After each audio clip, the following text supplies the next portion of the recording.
l'a vu, on l'a aperçu, le pansement était moins visible que pendant la convention républicaine cette semaine. Cette fois-ci, il avait opté pour une compresse couleur chair. Voilà pour la trace laissée après la tentative d'assassinat contre lui. Hier, Donald Trump était à Grand Rapids, dans le Michigan, et taclé dans la course à la Maison-Blanche. Premier meeting électoral du républicain post-fusillade, et des spectateurs, enfin plutôt des fans, toujours aussi conquis. Vous allez le voir avec ce sujet d'Hélène Bonnet.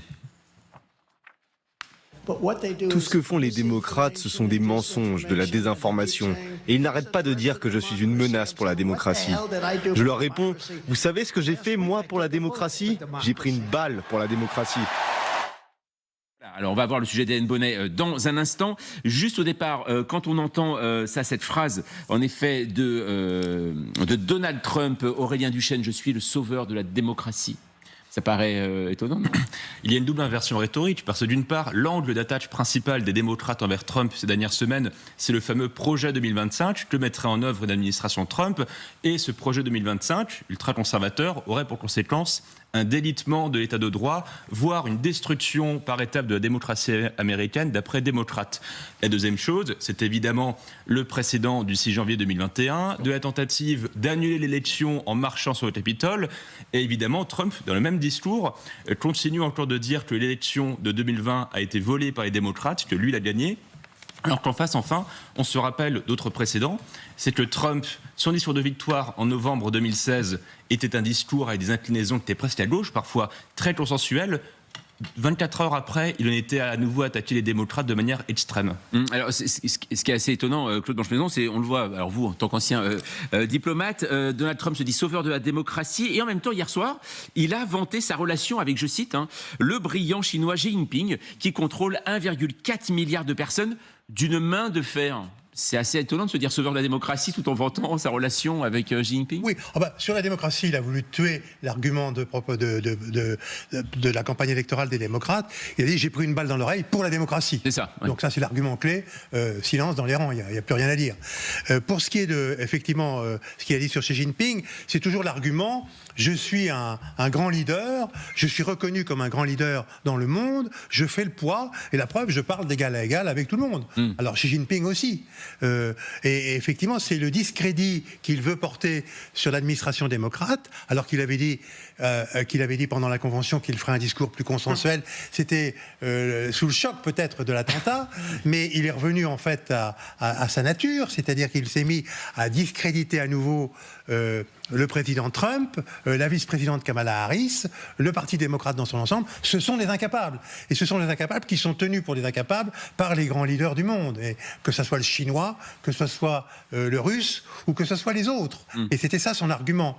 Et avec toujours, en gros, sur la tribune, MAGA, c'est la... Make America Great Again. Make America Great Again, c'est le slogan de la campagne. Et effectivement, ça peut marcher. En plus, Dieu, si je suis avec vous ce soir, c'est parce que Dieu l'a voulu. Oui. Donc Dieu veut que je sois président des États-Unis. Oui, bien sûr, oui. Ça, c'est autre chose que la démocratie.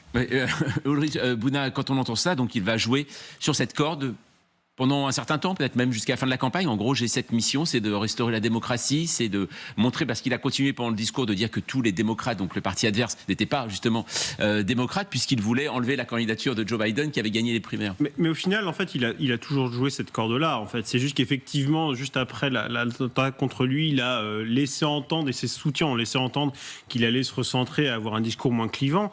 Mais ce discours clivant de je suis le bien et tout le reste est le mal, c'est le discours qu'il a tenu même en 2016, en fait. C'est un discours qu'il a toujours tenu. Et pourquoi ? Parce qu'en fait, à mon sens, Donald Trump n'est pas véritablement un homme d'État. Donald Trump, c'est quelqu'un qui a envie de gagner. Et pour gagner, malheureusement, il faut l'avouer, en politique, en fait, le clivage extrême, comme c'est le cas aux États-Unis, c'est quelque chose qui rapporte plus que le message consensuel. Donc dans ce cadre-là, effectivement, il continue ses attaques et il ne va pas changer de direction. D'ailleurs, son discours d'acceptation à la Convention républicaine était flagrante. Les 10 premières minutes étaient effectivement à peu près consensuelles et on a senti un basculement progressif où il est reparti dans ses diatribes habituelles. un petit peu désordonnée. Et donc effectivement, il va continuer dans cette tendance-là parce que c'est comme ça qu'il fonctionne, parce qu'il veut gagner et que pour lui gagner c'est le clivage, et aussi parce que tous les gens qui l'entourent pensent exactement comme lui. J.D. Vance, on parlait du projet de 2025, futur vice-président. Voilà, son colistier effectivement est tout aussi extrême, voire plus extrême que lui, et en plus de ça, il soutient effectivement ce projet de 2025. Il est câblé pour ça, et toute sa campagne effectivement va être dans l'objectif de discréditer les démocrates, de les accuser, d'inverser l'accusation finalement de danger pour la démocratie, et effectivement en se posant pour le coup en quasi-messie en fait. Et c'est comme ça que ses supporters le voient d'ailleurs. Alors on va, je vous avais promis, voir justement comment les fans de Donald Trump, enfin les supporters, les fans, on ne sait plus trop, militants, eh bien ont accueilli Donald Trump durant son premier meeting après sa tentative d'assassinat. On va voir ça tout de suite avec Hélène Bonnet sur place à Grand Rapids dans le Michigan. Pour ce retour en campagne, Donald Trump a choisi le Michigan, un État clé dans lequel il avait perdu face à Joe Biden en 2020 avec seulement 150 000 voix d'écart. Cette fois-ci, la dynamique est différente puisqu'il est en tête des sondages. Ce que l'on peut retenir du discours d'hier soir, c'est que Donald Trump n'a pas changé. Il a conservé toute sa verve et pendant près de 2 heures, il a égrené ses thèmes favoris de campagne. Il y a bien sûr le pouvoir d'achat, l'immigration et puis il a aussi critiqué très longuement ses adversaires démocrates. Alors Joe Biden en premier lieu, mais aussi Kamala Harris, la vice-présidente, car il sait que c'est elle qui pourrait se retrouver dans la course à la présidentielle face à lui si le président choisit de se désister. Et puis, ce que l'on peut dire, c'est qu'on était loin hier soir d'un discours d'unité. Donald Trump a profité de la faiblesse de ses adversaires pour renverser leur principal argument, à savoir qu'il est un adversaire de la démocratie. La semaine dernière, dit-il, j'ai pris une balle pour la démocratie. Pas sûr que cela suffise à convaincre toute l'Amérique, mais en tout cas, sa base en est persuadée. Voilà, Hélène Bonnet depuis Grand Rapids dans le Michigan avec Camille Souhaut. Ce qui étonne toujours, en effet, Aline Lebal-Kramer, c'est ce public autour de Donald Trump. En plus, là, depuis qu'il a failli être assassiné, on sent une vigueur, on sent que ça a été vraiment une dynamique pour lui. C'est toujours très très impressionnant de voir des personnes qui font à queue aussi pendant des heures et des heures pour voir Donald Trump. Oui, là il y a un engouement certain et il va sûrement capitaliser quelque part là-dessus parce que dans les faiblesses aussi du camp adverse des démocrates, c'est la question de oui ou non Biden. Donc là, il y a eu la convention républicaine, il a été choisi, il y a des meetings très unitaires derrière, donc ça c'est vrai que c'est un contraste assez saisissant en termes de mobilisation de troupes, basiquement de dynamique politique. Il y a plus de flou côté démocrate. Après, ce moment-là, c'est son moment. Donc il joue à fond la carte à la fois du martyr, du miraculé, du choisi par Dieu. Il y a d'ailleurs un post, mais Instagram de sa belle-fille avec Dieu l'appuyant sur les. Voilà, donc Dieu est politique aux États-Unis, Dieu est là surinvesti. Après, c'est une photo prise, entre guillemets, une photo prise à ce moment-là de l'histoire. Est-ce que ce sera la même photo en septembre ou en octobre après la convention démocrate du 19 août? Reste à savoir aussi. En tout cas, là, comme disent les adolescents, il vit sa meilleure vie, ça c'est sûr. C'est ça. Alors, je vais vous faire entendre aussi une phrase qui a marqué durant ce meeting où vous allez voir Donald Trump toujours aussi modeste en fait. Je me tiens devant vous uniquement par la grâce de Dieu Tout-Puissant. Je ne devrais pas être là. Et dans moins de 4 mois, nous allons gagner le Michigan. Et nous allons récupérer la Maison-Blanche. Et avec votre aide, nous allons rendre sa grandeur à l'Amérique. Voilà, alors Général François Chevancier, on sait que c'est la campagne aux États-Unis. On a connu déjà Donald Trump pendant 4 ans. On sait qu'il y a une différence quand même entre le Donald Trump en campagne et le Donald Trump en activité de président. Il fait très va-t-en-guerre. Il a dit, par exemple, sur le Hamas, moi je vais régler ce problème, il n'y a pas de souci. Sur l'Ukraine, on va en parler dans un instant, ça va durer 24 heures.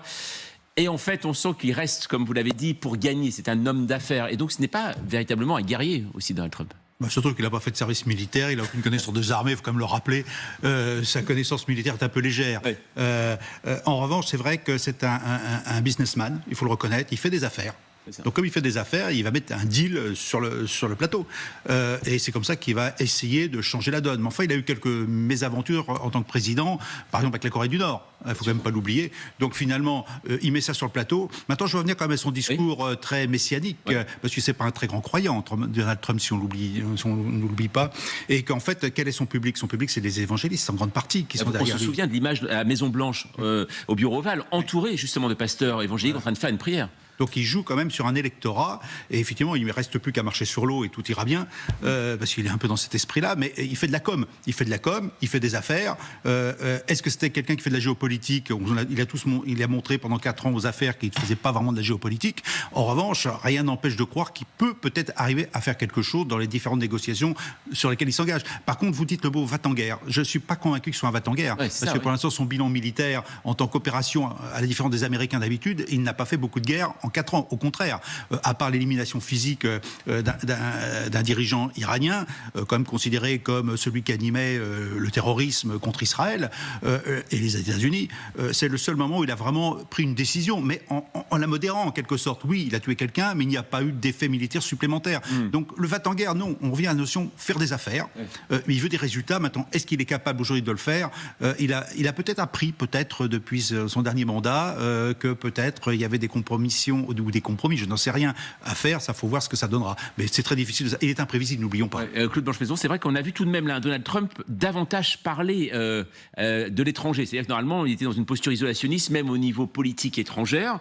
Il disait, voilà, il faut retirer toutes les forces américaines, l'OTAN doit payer. Là, c'est vrai qu'il parle de l'OTAN, mais il parle aussi de l'Ukraine, il parle aussi du Hamas, de la situation au Proche-Orient, il parle de l'Asie. Ça veut dire qu'il essaye de ramener autour de lui, de montrer une autre posture, Oui, c'est un peu étonnant parce que d'habitude on dit toujours que les affaires étrangères ça n'intéresse pas le public américain et que ça a très peu d'effet sur le résultat des élections.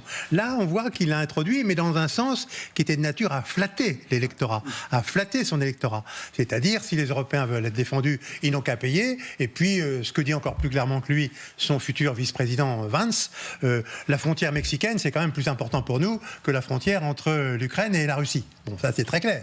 Ça veut dire l'Ukraine, c'est pas notre problème. Il l'a pas dit. Il a dit au contraire qu'il allait en effet faire la paix. Et effectivement, il veut, comme tout à l'heure ça a été dit, faire des deals avec les grands dirigeants. Je pense qu'il a quand même eu l'habileté de téléphoner à Zelensky. Apparemment, c'est Zelensky qui avait pris l'initiative depuis plusieurs jours pour essayer d'avoir le contact. Parce que Zelensky sent le vent du boulet. Il voit bien que Trump risque d'être élu et il veut se préparer. Il lui reste très exactement 6 mois avant le mois de janvier, avant la prise de possession du pouvoir, si Trump est élu.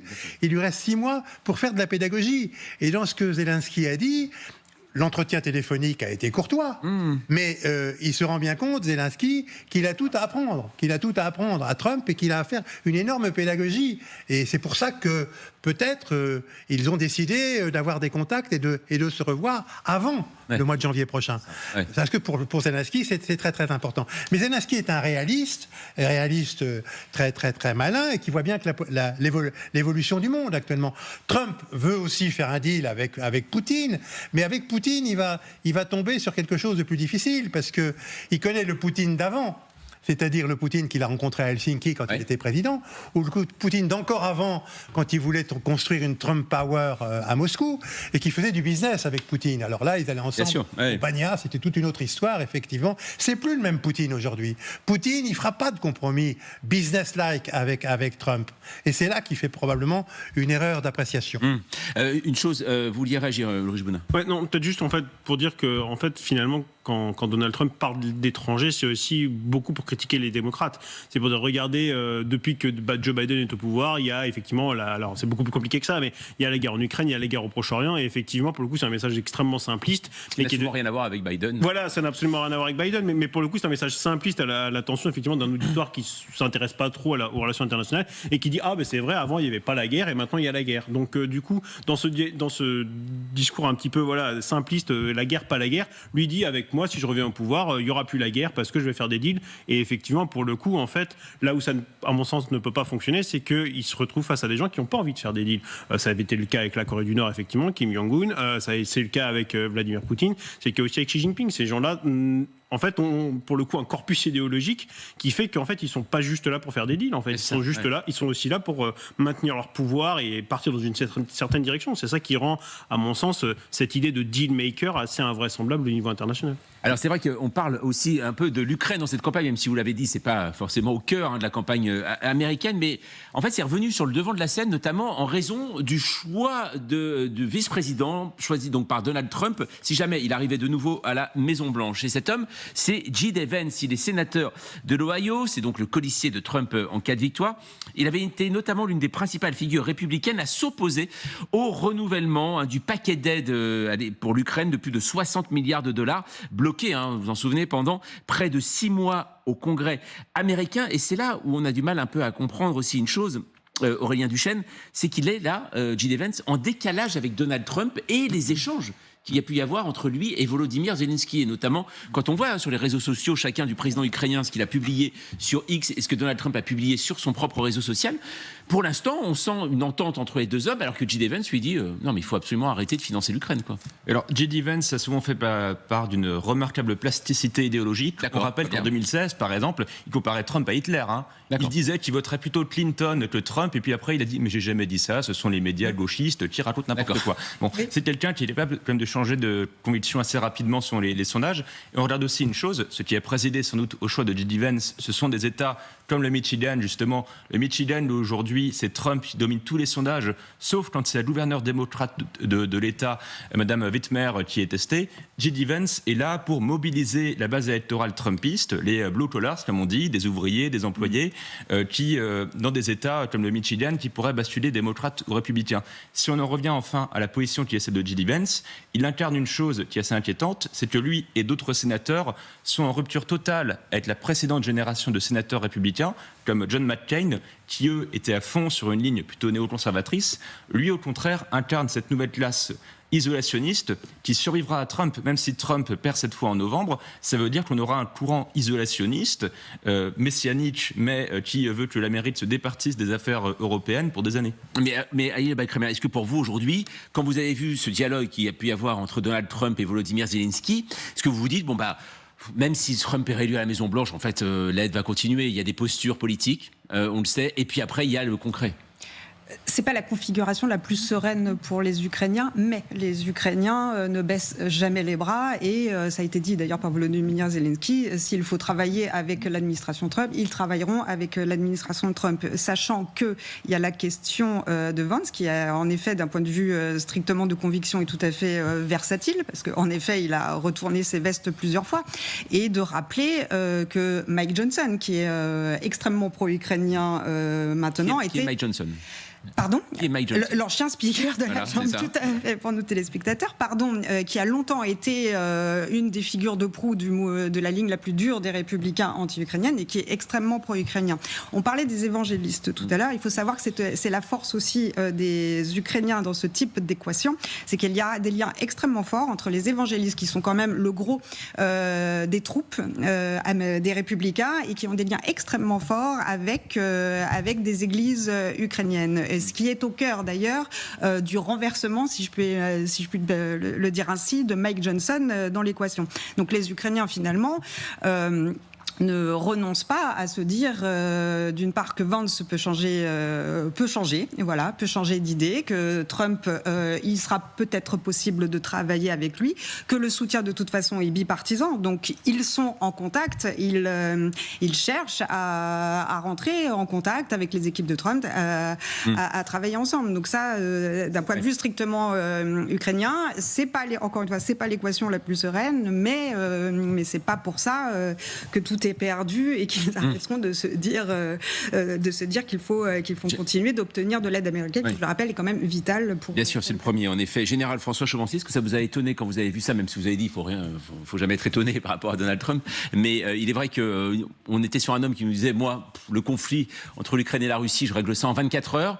Et là, quand on voit la teneur de la discussion avec Volodymyr Zelensky, on sent quelque chose de plus posé. En gros, c'est je peux vous aider, on va résoudre ce conflit. Il n'a pas dit 24 heures, justement, mais résoudre ce conflit tout de même. Oui, mais enfin, c'est une approche, comme c'était souligné, du président Zelensky, parce qu'il sait parfaitement, on vient de le dire, il y a 6 mois critiques, que ce soit sur le terrain ou au niveau géopolitique, c'est critique pour l'Ukraine aujourd'hui. Voilà.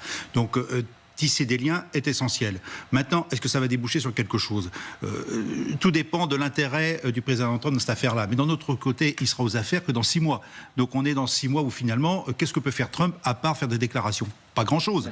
Donc finalement, les vraies décisions, les vraies propositions qu'il pourra faire, ça sera à partir de janvier, si jamais il est élu. Et bien sûr, ce sera en fonction des 6 mois qui vont se passer sur le terrain. Voilà la réalité. Maintenant, pour revenir aussi à son vice-président, quand même, il faut quand même souligner que son vice-président, c'est ce que j'étais en train de vérifier, c'est quelqu'un qui a fait comme 5 ans dans les Marines.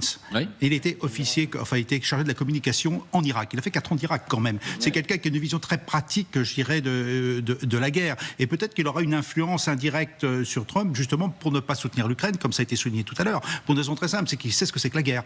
Il a vu le nombre de soldats aussi qui ont été tués sur le terrain. Il a vu aussi les errements politiques des États-Unis. Et vous avez évoqué le mot isolationniste. Oui, c'est certainement une réalité, parce que les Américains ont fait la guerre depuis une vingtaine d'années. Le résultat est quand même mitigé. C'est plus de 2000 morts et je ne sais pas combien de blessés en Afghanistan, plus de 5000 en Irak, et surtout un coup faramineux qui a quand même coûté largement la place de première, qui a contribué à affaiblir la puissance américaine dans le monde. Et ça, je crois qu'il ne faut pas l'oublier. Rapidement, parce qu'on va revenir sur l'Ukraine beaucoup plus largement dans un instant, mais Ulrich Moulin, est-ce qu'on a on sait ce que Moscou a pensé de ce dialogue entre Donald Trump et Volodymyr Zelensky, parce que on se souvient, lors de la tentative d'assassinat, il y avait eu 2 discours à la fois, et c'était pas très sûr. Donc est-ce qu'aujourd'hui, Kremlin considère vraiment Donald Trump comme un allié, ou alors c'est plus de circonstances, on va dire? Je n'ai pas vu passer en tous les cas de réaction officielle de la part de Moscou par rapport à cet appel. En revanche, il est quand même... Alors, je ne pense pas que Moscou considère Donald Trump comme un allié, parce que je pense que Moscou a bien conscience aussi que la politique étrangère américaine se joue aussi au Congrès américain, et que donc dans ce cadre-là, effectivement, avoir un président prêt à faire des concessions, c'est important, mais ça ne veut pas dire que demain, un changement de président va complètement faire un virement à 180 degrés de la politique américaine. Mais en revanche, effectivement, disons, à choisir entre les deux, je pense qu'effectivement, Vladimir Poutine préfère largement discuter avec Donald Trump qu'avec Joe Biden, qui pour le coup, lui, se positionne en défenseur de la démocratie. Juste quand même un point par rapport... Très rapidement aussi. Oui, juste en fait, je pense quand même que par rapport à la politique internationale, par rapport à l'Ukraine et par rapport à Donald Trump, ce qui compte aussi, c'est le discours, le dialogue qu'il a eu avec le Premier ministre hongrois, et qui, à mon avis, dimensionne beaucoup plus sa vision de la politique internationale qu'un coup de fil avec Volodymyr Zelensky.